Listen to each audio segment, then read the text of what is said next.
Xo'p. Assalomu alaykum o'quvchilar, hurmatli abituriyentlar. Demak, bugungi mavzumiz gametogenez. Bu yangi 10-sinf bilan, ya'ni 9-sinf bilan yana qayta tushirib turilgani. Demak, gametogenez nima?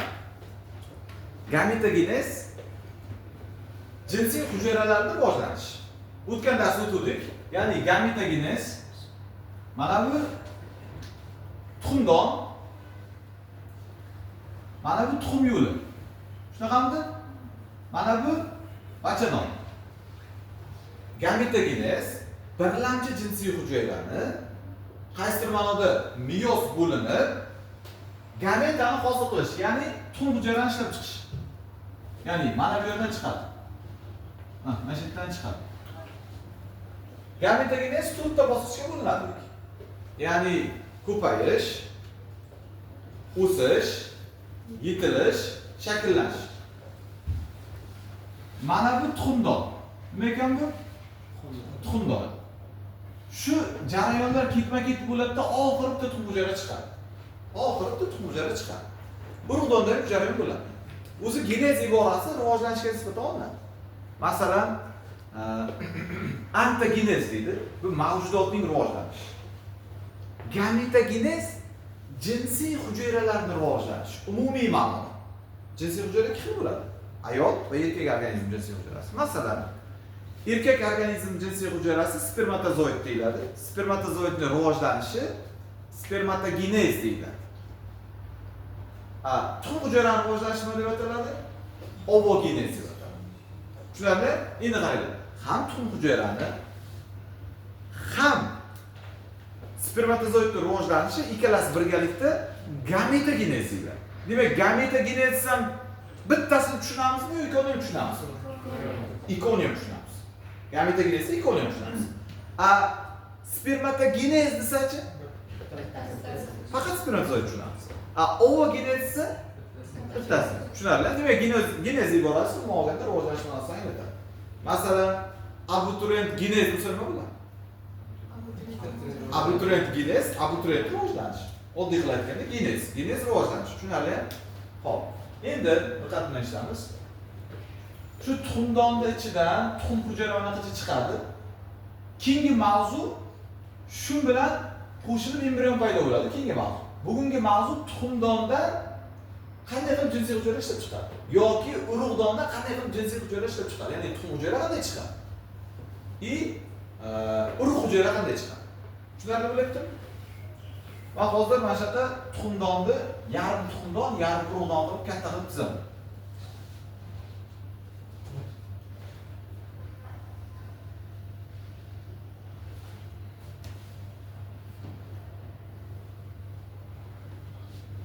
Shuni teng yarimini urug'don, teng yarimini tuxumdon sifatida qaraladi. Tushunarli? Pasini tuxumdon deb qaraymiz. Mana tuxum yo'li, tuxum yo'li. Bu yerda nima bo'ladi? Bachanon bo'ladi. Tushunarli? Bu urug' yo'li. Nima ekan bu? Urug' yo'li, tuxum yo'li. Mana bu belgi qo'yib qo'yamiz.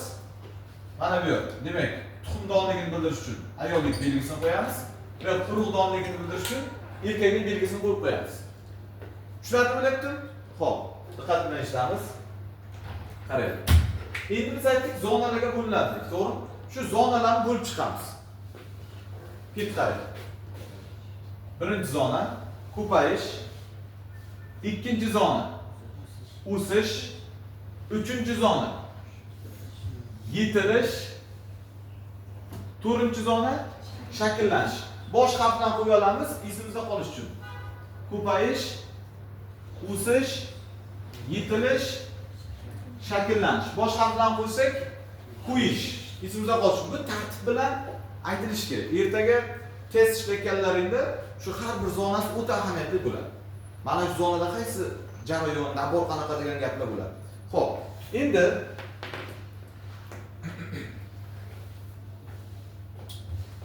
urug'chi organizmni ko'ramiz. Bu yerda birlamchi jinsiy hujayra bo'ladi. Birlamchi jinsiy hujayra.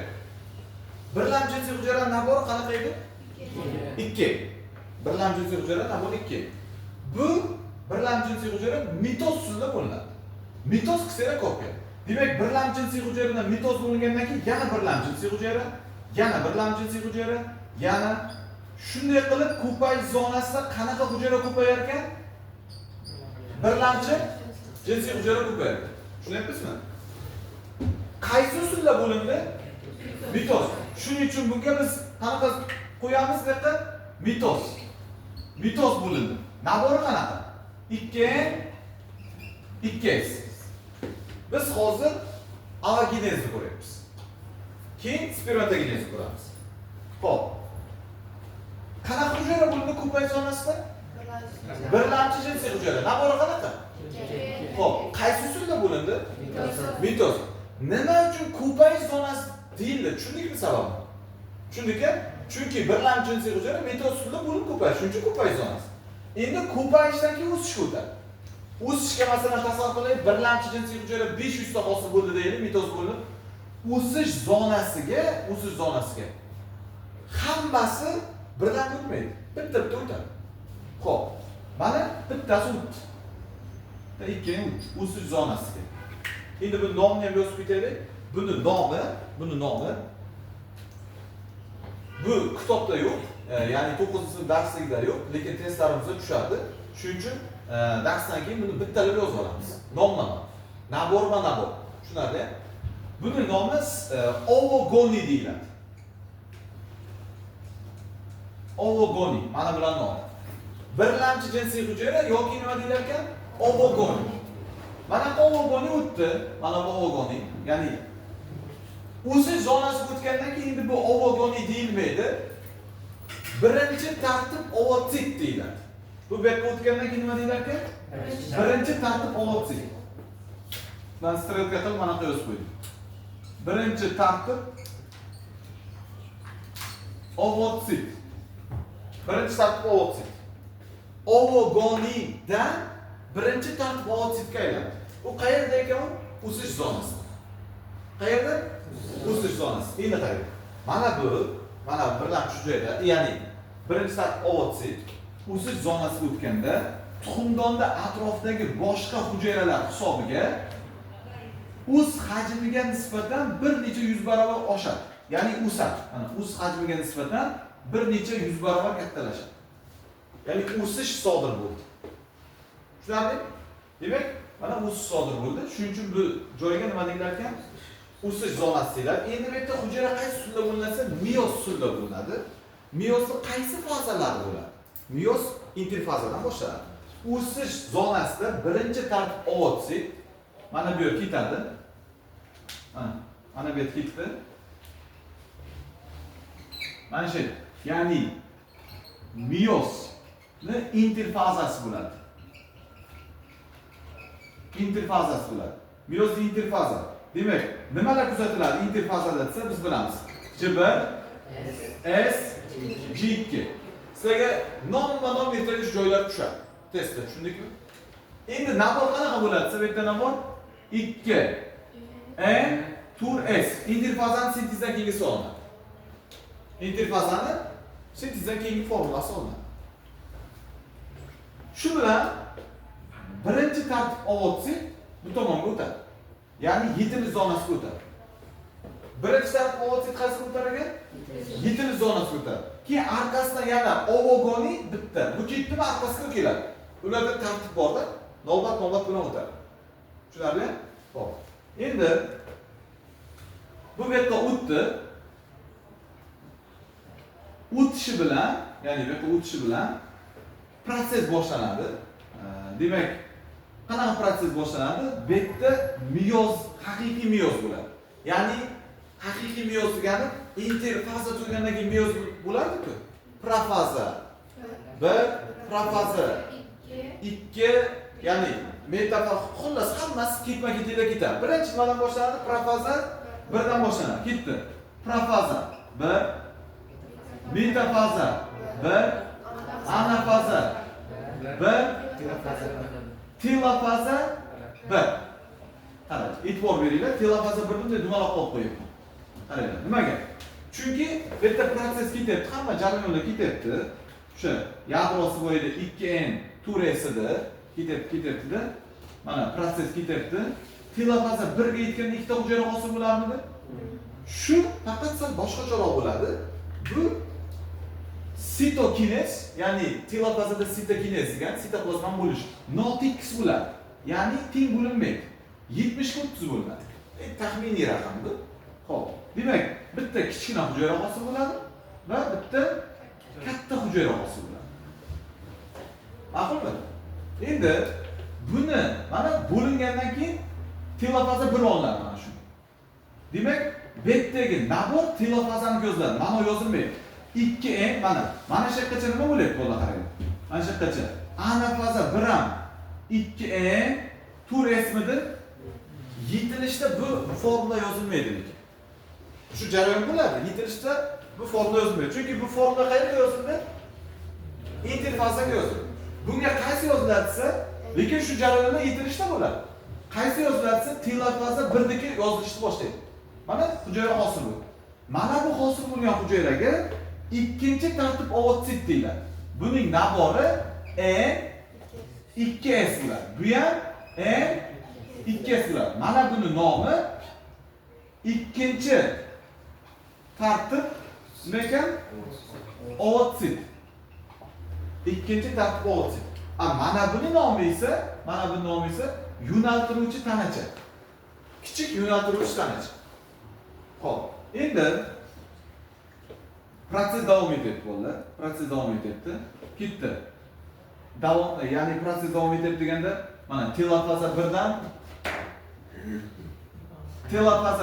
o'rtada interkinez bo'lishi kerak, kuzatilmaydi. Primor qaysi o'tib ketadi? Profaza 2 ga o'tib ketadi. Mana profaza 2 ketyapti, mana. Profaza 2 ketyapti, mana. Bu hujayradan bu hujayraga. Profaza 2 ketyapti. Profaza 2 ketyapti, ya'ni. Profaza 2, metafaza 2, anafaza 2, telofaza 2 bo'lishi bilan bo'linadimi? Ikkita kichkina hujayradan ikkita kichkina hujayra hosil bo'ladi. Ya'ni bittadan ikkita kichkina. Bunda ham notekis kechadi. Yana bu notekis kechadi. Ikkinchi bo'lishdan sitokinez. Natijada bitta kichkina, bitta katta hosil bo'ladi. Endi telofaza 2 dan meyozida bilamiz nabor. N S bo'ladi. Xo'p, demak, buni nabori N S N S N S. Mana hujayrachi N S. Mana bu hosil bo'lgan hujayraga tuxum hujayra deyiladi. Bu hosil bo'lgan hujayraga nima deyilar ekan? Tuxum hujayra. Mana bu uchalasi esa, mana uchalasi tuxumdonga surilib ketadi, bu uchalasi o'lib ketadi, yo'q bo'lib ketadi. Ya'ni bular yo'naltiruvchi tanacha deyiladi.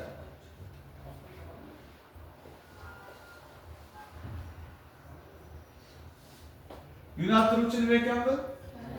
Tanacha. Yo'naltiruvchi tanacha deyiladi. Bu uchoq yo'q bo'lib ketgandan keyin bitta tuxum hujayra qoldimi? Tuxum hujayra nabori qanaqa? Emas, savol. Tuxum hujayra qaysi hujayradan paydo bo'ldi? Boshqa edi.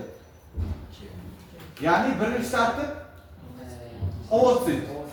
Ikkinchi tartib bo'ladi. Ikkinchi tartib ovotsit. Nechinchi tartib? Ikkinchi tartib ovotsit nechidan hosil bo'ldi? Birinchi tartib ovotsitdan. Har bittasi nomi bor. Birinchi tartib ovotsit qaysidan hosil bo'ldi? Ovogoni. Ovogonidan birinchi tartib ovotsit, birinchi tartibdan ikkinchi tartib ovotsit, ikkinchi tartibdan tuxum hujayra. Endi tuxum hujayra shakllanishga o'tadi. Nabori qanaqa? S. Bunda nima bo'ladi desa, bunda ustida qo'shimcha qobiq paydo bo'ladi.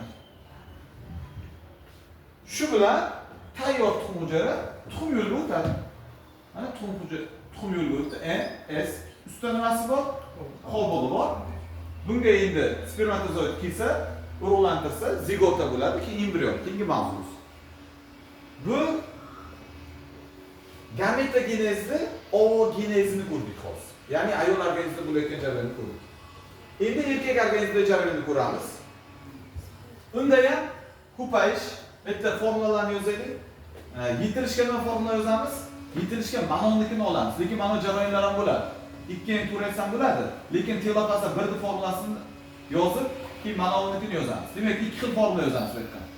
N 2s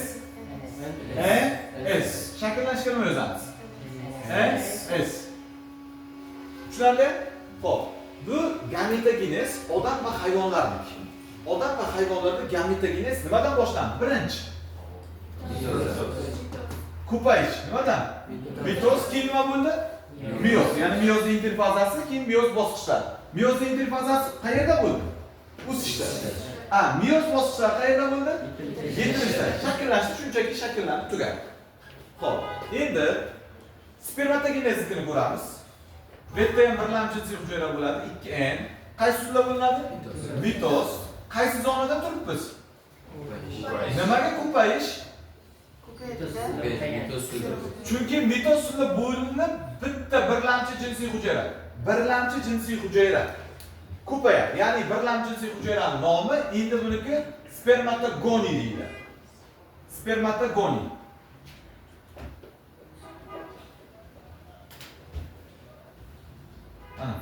Spermatogoni. Birlamchi jinsiy hujayra, ikkinchi nom. Endi spermatogoni bu ham o'sishga o'tadi. O'sishga o'tgandan, bitta ya'ni o'tganning nomi, ya'ni nabot interfaza boshlanadi. 2 Tures. Jarayonlar kuzatiladi bunda ham. Demak, J1 S J2. Nabot shunaqa.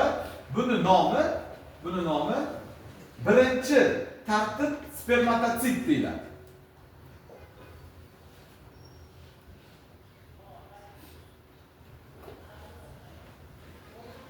Birinchi tartib spermatotsit. Har bittasining nomi alohida. Zonasi alohida. Test o'ziga xos bo'ladi. Tushundingmi? Endi bunda nima bo'ladi? Bunda hamma proses bo'ladi. Ya'ni interfaza nima kuzatiladi? Transkripsiya kuzatilarmidi? RNK sintez translatsiya kuzatilarmidi? Reduplikatsiya kuzatilarmidi? ATF miqdori ortadimi, kamayadi? ATF kamayadi. Chunki sintez jarayonlariga ATF ishlatiladi. Nima miqdori ortadi? ATF pastladi. Молодец. Xuddi proses bo'ladi, faqat o'sish bo'lmaydi. Ya'ni o'sishgan kattalashmaydi. Lekin translatsiya, transkripsiya, reduplikatsiya bunday bo'ladi, bir xil bo'ladi. Faqat bu kattalashadi. Tushundingmi? Endi qayerga o'tamiz bu bilan? Yetilishga. Proses bu jarayonlar shaqacha keldi. Endi mana shu hujayraning o'zi mana. 2N Tures ketyapti. Demak, bunda jarayonlar ketyapti. Qanaqa jarayonlar ketyapti? Profaza. 1 metafaza 1 anafaza 1 telofaza 1. Buni olib qo'yamiz chunki asosiy jarayon. Ya'ni proses bo'linib ketdi. Bunda teng miqdorda hosil bo'ladi. Teng miqdorda. Ya'ni 2N turesida teng miqdorda bo'linadi bunda. Bularda noto'g'ri kechuvdi, to'g'rimi? Erkak organizmda teng miqdorda bo'ladi. Xo'p, endi buni nabori qanaqa bo'ladi? Nabori N2S. N2S. Endi mana shu hosil bo'lgan hujayraning nomi, buni ham nomi ikkinchi tartib spermatotsit.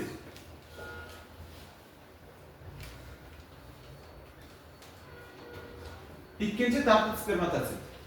Ketdi. Yana ikkinchi tartib spermatotsit bo'linadi. Proses ketadi bundan buyog'iga.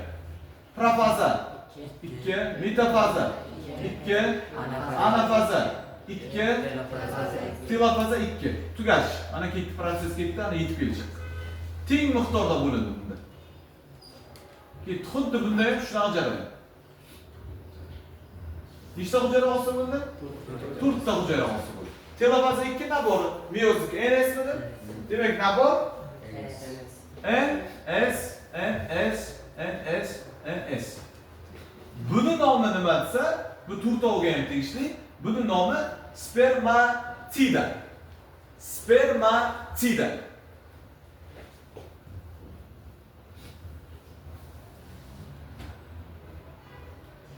Spermatida.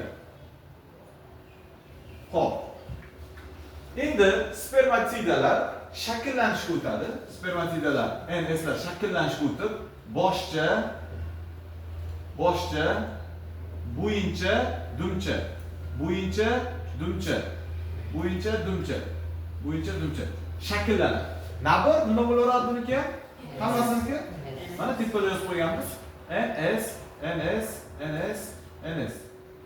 Endi bu urug' yo'liga chiqib ketadi. Nechta spermatozoid? 4 ta. Spermatida endi mana bu spermatozoid deydi. Shakllanishdagi spermatozoid deydi.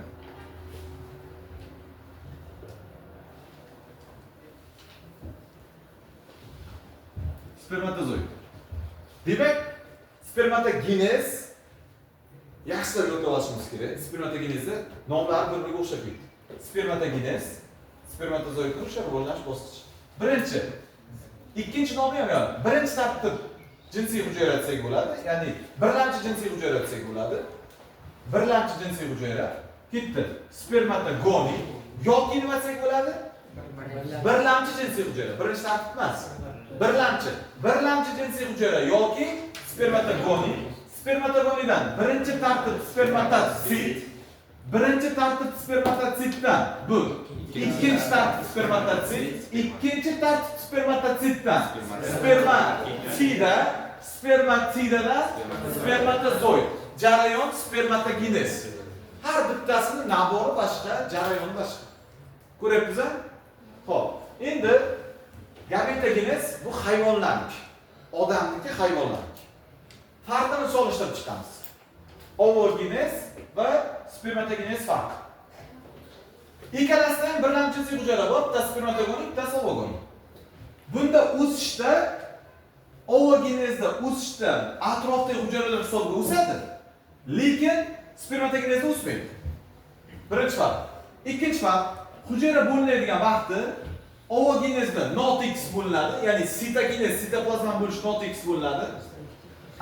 Spermatogenezda sitogenez to'liq X bo'linadi. Bunda yetilishda bo'linib 3 ta mayda hujayra yo'naltiruvchidan bitta katta hujayra tub hujayra hisoblanadi.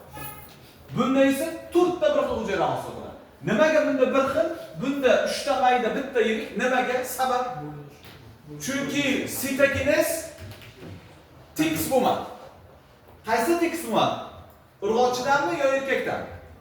Urg'ochida. Erkakda esa X bo'ldi. Bunda oxir-oqibat nechta hujayra paydo bo'ldi? Demak, bitta birlamchimdan bitta hujayra hosil bo'ldi. Bunda bitta birlamchimdan nechta? Endi ikkita spermatogoni bo'lsa, nechta spermatozoid hosil bo'ladi? 8 ta. 3 ta ovogoni bo'lsa, 3 ta ovogoni birlamchi jinsiy hujayra bo'lsa, nechta hujayra hosil bo'ladi? Bizda savol. 2 ta ovogoni bo'lsa, nechta yo'naltirishdan hosil bo'ladi? 6 ta. Bittamda 3 tami? Ikkitamda 6 ta. Tushunarlimi? Bu hayvon va odamlarning gametogenezi. Birinchi nimadan boshlandi? Mitoz, keyin nimaga o'tdik? Meyoz. Birinchi mitoz, keyin meyoz. Qiynamasa, demak, bugungi mavzumiz shu, ya'ni gametogenez mavzusi odam va hayvonlarda. Tushundingmi? E'tibor uchun rahmat. Yo, bismillahirrohmanirrohim.